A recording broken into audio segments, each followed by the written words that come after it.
Hello and welcome into another edition of The Sporting Pod. I'm Cole Pepper along with Mauricio Ruiz and Tony Allegretti. And today we're talking development and some developments as well. But first I want to invite you to become a member of Sporting Jacks. Just go to sportingjacks.com to sign up. It's absolutely free. You get discounts on club merchandise, invitation to VIP events, entered into drawings for prizes, and more. While you're there, you can also put down your season ticket deposits for the men and or the women's team. Just go to sportingjacks.com and become a member. Fellas, we're back in the same room. All three of us. Finally, we're back all in town. Tony's no longer world traveling and leaving us here to pull our weight on our own. So thank you, Tony. Except I literally have been in this room since then, Mauricio. Yeah, that's not how I remember it, but it's okay. Okay. Thank you to our production providers at Gemstone Media. Last week pulled off a great podcast with me in Atlanta, and you here in the room, and Mauricio shirking his duties. Right, exactly. Might have been our best episode ever. Just have Tony. People are saying. Everybody's saying. Well, your family. Those are the people. My people. Let your people talk to my people, and we'll see how that goes. Your family was saying. So we've got there are three different sort of subcategories I want to talk today about, and one of those is a new rule that has been instituted this season in the USL that allows for young players to play or at least get some kind of exposure starting this season. Home clubs can expand game day rosters to provide U18 players opportunities to experience first-team game day and make their senior debuts. So what this means is that when a team is playing at home, they can bring somebody up from their academy or the reserve team or just a young player who's in their system at some point.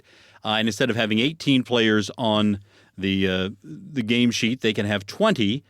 The visiting teams don't have that opportunity, which most visiting teams are fine not having to pay for travel for two more players who probably aren't getting into the games. Mauricio, I want to start with you from a tactical standpoint. How often do you think these U18s are going to get into the game, and what value is it for a U18 player to go and sit on the bench for a game? Do they get something out of that is more than just an interesting experience? Will it help them become a better player in the near or distant future? Yeah, to answer the first question, tactically, I don't believe any decision would be made on if those two players are going to be on that roster and that extended 20-man roster or not based on tactics of the game per se. I think there might be an off situation where there's a lot of injuries to the team and that young player may be able to step in. But if they're down to relying tactically on a developmental academy player to win the game, that's not a situation that they want to see themselves in. So I doubt that there's a tactical component to it as far as that draws an advantage. I think it's to the latter point that you made, right? It is the experience that you're providing to those players that you have the hope that they're going to develop into players of caliber for your club over time. And it might be in a 12-month cycle, might be in a 3-year cycle. But bringing them to the sideline and letting them experience really how the game is being handled on the sideline, and then the behavior of really, at times, just the shocking behavior of the intensity that it is. And I don't mean shocking in a negative way because you can see that, but there's an intensity that you experience on the sideline. You can only experience that on the sideline. So many times young players will set up in the stands and they'll say, I can do that, right? And sometimes even older players people that have never played, they're like, well, I can do that. Well, the magic is that players slow things down on the field. They slow the intensity down in order to make right decisions. When you get to experience at field level, the intensity, the banter, the competition, they changes your perspective. And then with perspective change, then you go on to action, which would be that developmental piece. Conversely, I think it invigorates the crowd, right? So you really are getting a look at the future of your club when you see somebody. Every time somebody comes on for the first time, or it's a really young player, you can. It's almost palpable. It's something really excellent that I think the fans get behind. And I want to. This is. I was just going to say paraphrase, but it's saying it exact. Is there's a great podcast, the USL Show, and the USL Show is always saying play the youth, and that is a really great thing. I think it permeates the USL in that we do see players before their prime, right? We get to see what they're going to be like, what it's going to mean to the club, and that's something that I think that I really love about this new sort of twist. I do think that we're likely to see, tell me if you agree, likely to see young players get in the last 10 or 12 or 15 minutes of a game. It's 3-0. That might be a chance to get him in there. Maybe if if they're trying to get a guy onto the first team and he's U18, they're going to find a way to get him in there. That's right. So these are the guys who aren't. This isn't necessarily a wonderkind. This is a good young developing player, and giving him that experience on the pitch to me is going to be 100 times more valuable than just seeing the intensity, which I do think is important. But you don't even know how you will react to that until you get out there. Yeah. So I will tell you, I'm a little mixed about this idea. I'm not against it in any particular way. I'm just not sure how much of an impact this is going to make in the long term. Right. Now, a question I would put is, does this change the way that a young player will think about his opportunity to get on the pitch when he's making a decision about going to college versus going into an academy situation? Maybe so. Maybe he'll say, "Oh, well, if I am 18 years old or about to be 18 and I have a chance to play in USL, that could impact that." But for the most part, college kids are past their 18th birthday, so I don't know how much that's going to come impact in this particular area. Well, and that's where the USL Academy contract comes into play, right? That you can play in that game, you can step in, and you can choose to stay in your market rather than what happens a lot in different markets. It's happening in Jacksonville too, because there's currently not a professional team in place, and that's changing with us coming in. That local players choose to leave the market, their families make the investment to leave the market for a chance to be at an academy of another pro team to eventually get a chance to play. And it's far and few between. It is happening a little bit, but it's far and few between. There are more failed stories than success stories by a large margin. So this new rule encourages the local players to stay within their local academy, stay here, get recognized. And what it also does, it doesn't compromise the first team's coach, the commitment to win. So he doesn't have to keep a veteran or a roster player out of the roster in order to add and invest in a younger player. So I do think there's a win-win situation here. And I do think that they will play that player given the right environment and situation where they may not otherwise have done so because it would maybe compromise roster selection. So I will say this has already been seen to be implemented around the league. Again, it started at the beginning of the year. Louisville City is a great example here. They'd already signed 6 players to pro deals from their academy program. But this week they added a 16-year-old defender, Hayden Stamps, as USL Academy signing with the new initiative in mind. This is another young player who can still play for the academy, but given that opportunity once or twice or 3 times or however many home games, they want to add that player in and to give him that exposure, give him that opportunity, which does tell that player that Lou City believes in him from the future. And that might be the biggest impact when you talk about retaining players or keeping a player involved with the academy system on a second contract. I think, and I think it's a long season, right? So we'll know more about this new twist, I think, further on when, positionally teams might get thin. And you might really need to have an extra body, center back, whatever it is, to do that. And one thing I just want to throw out there is is this something USL will do with the Super League? Is it possible? And, I know it's a different sort of infrastructure, but I think about all of the really great young women in Jacksonville or in our area that I could totally see being with this. I mean, there was a couple players. One got called up for the Mexican national squad, and then another in the Philippines national squad. I mean that's just 2 in a couple days, and they're playing international ball. Yeah, we know the quality of particularly the girls' soccer in our area, and that's going to be interesting because this is implemented in both USL Championship and USL League One. So both of those leagues are putting that into place. We'll be following this as the season continues, and then, of course, as Sporting Jackson gets ready to play in 2026, we'll have more of that, to be sure. Next topic here on the pod is a question from a listener, and I thought this was a very insightful question from Andres, who said, I've been enjoying the sporting pod and wanted to share a thought that struck me while watching the latest USA roster this past week. I noticed that out of all the players called up, only 2 play in MLS. This got me thinking about the strength of the league. In contrast, other top soccer nations like England, Italy, Germany, and France always have a good number of players in the domestic leagues, such as the Premier League, Serie A, Bundesliga, and Ligue 1. This is not a criticism of MLS, but just something I noticed. I would argue that the fact that USA has players participating in some of the best leagues in the world is hugely beneficial for the national team. Comparing this to a decade ago when there were 10 MLS players on the USA roster adds an intriguing layer to the discussion. Great points there, Andres, and you are right. The 2 players that were called up into the USA roster for the Nations League Cup were Drake Callender, who was the reserve goalkeeper, did not get any action, and Miles Robinson, a Callender plays for Inter Miami. Miles Robinson from FC Cincinnati, who did play against Jamaica. But if you look at the distribution of players where they're playing now, and not necessarily in regard to specific leagues, I just broke this down by country, you have 11 players playing in England, either in the Premier League or the Championship or League One, who are on the U.S. national team roster this past tournament. 4 in Italy, 3 in the Dutch League, 2 in Germany and Spain, the 2 MLS, and then 1 playing in Belgium.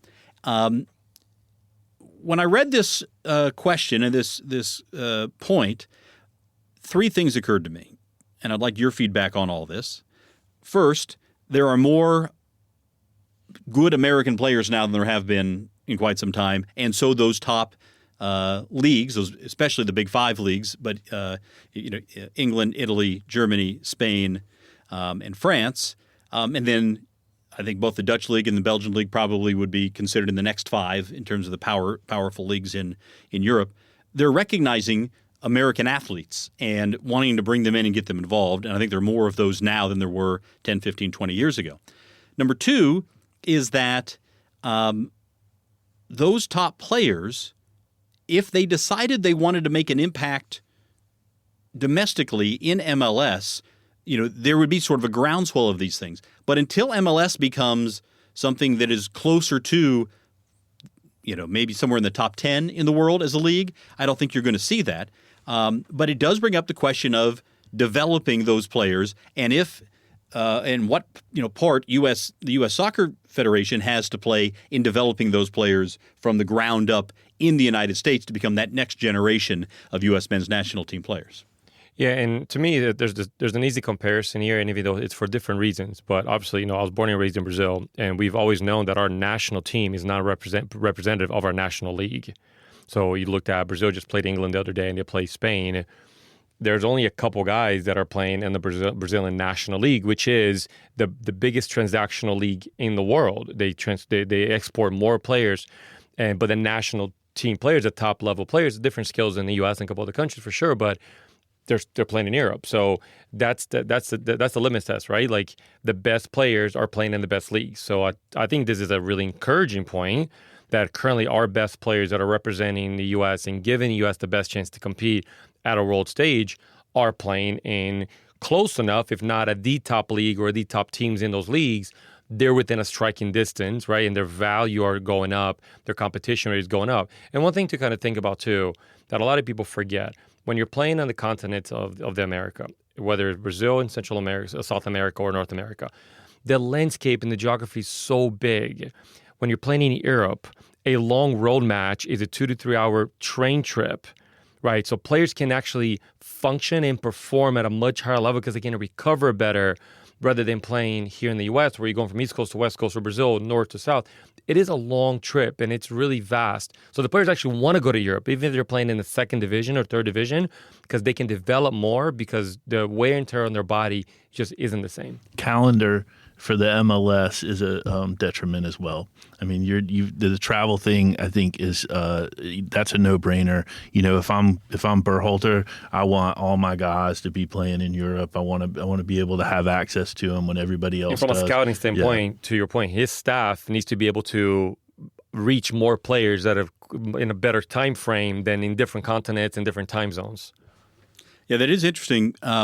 and I don't think it was Berhalter, but I think it might have been Jurgen Klinsmann, who preceded him as the skipper of the U.S. men's national team, who said he wanted players who were playing in Europe on his roster. It was Klinsmann. It was right, and because of the competition that they were getting, and because of the skill it required to be playing there. And so you look at some of these clubs, and some of these are huge clubs that some of the U.S. men's national team players are playing on right now. Monaco and Juventus and Chelsea, Borussia Mönchengladbach's a big club. Fulham is certainly not a small club by any stretch of the imagination. Crystal Palace. These are big clubs in big leagues, and these players are getting tested when they're out there. Now, the other side of that is that you have some who aren't necessarily getting the kind of playing time. Matt Turner's not had a great run of it in Nottingham Forest, right? But he's right now been the number one goalkeeper for the U.S. Rain is not seeing minutes either. Rain is not seeing minutes, and he was tremendous in this tournament. Obviously, Tyler Adams has had some injury issues. Haji Wright's just now getting more playing time with Coventry City and making an impact here at the start of the season. So it's interesting to see how this is going to develop. And as it does in this particular time frame, where the U23 teams play in the Olympics for the men. So there's that. The only next competition for the men is Copa America. Going to be very interesting to see how that all plays out with regard to that. But great question, great point, Andres. I love the comment. And Tony, if folks have a question or comment they want to hear our input on, yes, you can email sportingpod@sportingjacks.com. Plain and simple, and we'll address your questions and comments there. One other bit of news that I did want to cover that just came out today as we're talking about this on the 28th of March. Buffalo is joining the USL beginning in 2026. And when you start talking about the metro areas that have not been represented in pro soccer, FC Buffalo has been playing at a USL League 2 level, pre-professional. Obviously, there are some weather challenges for some parts of the year in Buffalo. If you're playing in March, it might be a little chilly. If you're playing in November, it almost certainly is going to be chilly. Of course, if you're playing in November, you're playing in the playoffs, and you're probably not too concerned about that. But Tony, to have a team in Buffalo that is, does have other major league sports. They've got the NHL and, of course, the Bills in the NFL. This is a big addition for the USL Championship to see a team coming in Buffalo and to be coming in 2026. Yeah, it's so exciting. I really look forward to the Super League in general. It seems like there's an announcement like every other day right now. Buffalo is a very cool town, and I think it's going to be an amazing place to do away days because it's just a lot of fun as a city. It's very comparable to Jacksonville. A lot of creativity, big arts and culture city. Got river, got everything that you want, and wings. Wings. Oh my gosh, the wings. Was it the Anchor Bar? Anchor Bar. Yeah. So it's just another. It's another check on the list of how great the USL is doing attracting these markets and getting these challenger cities. There was an announcement about Atlanta, right? Roswell, and that's coming. Yeah, and that's coming. And so that's a big market, but primarily what you're seeing is these cities and towns that have dedicated rabid soccer fans that now are going to be able to watch the better half. Yeah, and it's play. a great project too because the president GM had, played for Buffalo FC for several years, and he's the one that orchestrated a lot of the Union Omaha. Peter Mollett did a really good job of League One with Union Omaha, and now had left Union Omaha to really start this project as a bit of a passion project for him because he played for the team. He understands the league concepts, right? He was successful at Union Omaha, and this is a USL Championship team coming into Buffalo. So the transition from who's behind the project, and to your point, Tony, some of these kind of just really great cities to to participate and become a part of the fabric of U.S. soccer, because they probably feel underrepresented in a certain capacity. But when you go and visit some of the cities, like they just they're feverish for soccer. Yeah, and I'm sure Buffalo is this. I wish I'd done a little more research about this coming on, but Buffalo is definitely the kind of town that would have won the U.S. Open Cup in like 1914 or whatever. You know what I mean? It's definitely one of those where they've been playing ball since ball existed. And by the way, Buffalo, both men's and women's teams coming in. They have not said yet in terms of when they think the women's team would join USL Super League, but that's the plan in Buffalo as well. So we'll be looking forward to engaging in some history with Buffalo on both the men's and the women's side. Of course, there's been some sports history between Jacksonville and January Buffalo. away in Buffalo. Yeah, maybe. It'll be our Stoke. I'm into it. Yeah. Can you play possession away at Buffalo? Right. That's always the thing, right? And can you feel your toes when you're playing in Buffalo? That could be a whole other thing. We'll be shoveling before the match. Yep, I can see it. I can see it. All right, so that'll do it for us here on this episode of the Sporting Pod. Again, please subscribe on the platform that you prefer, whether that is Apple Podcasts, Spotify, Amazon Music, or YouTube. And if you have some thoughts, again, you can just send an email to sportingpod@sportingjacks.com. For Mauricio Ruiz and Tony Allegretti, I'm Cole Pepper. Thanks so much for joining us on the Sporting Pod.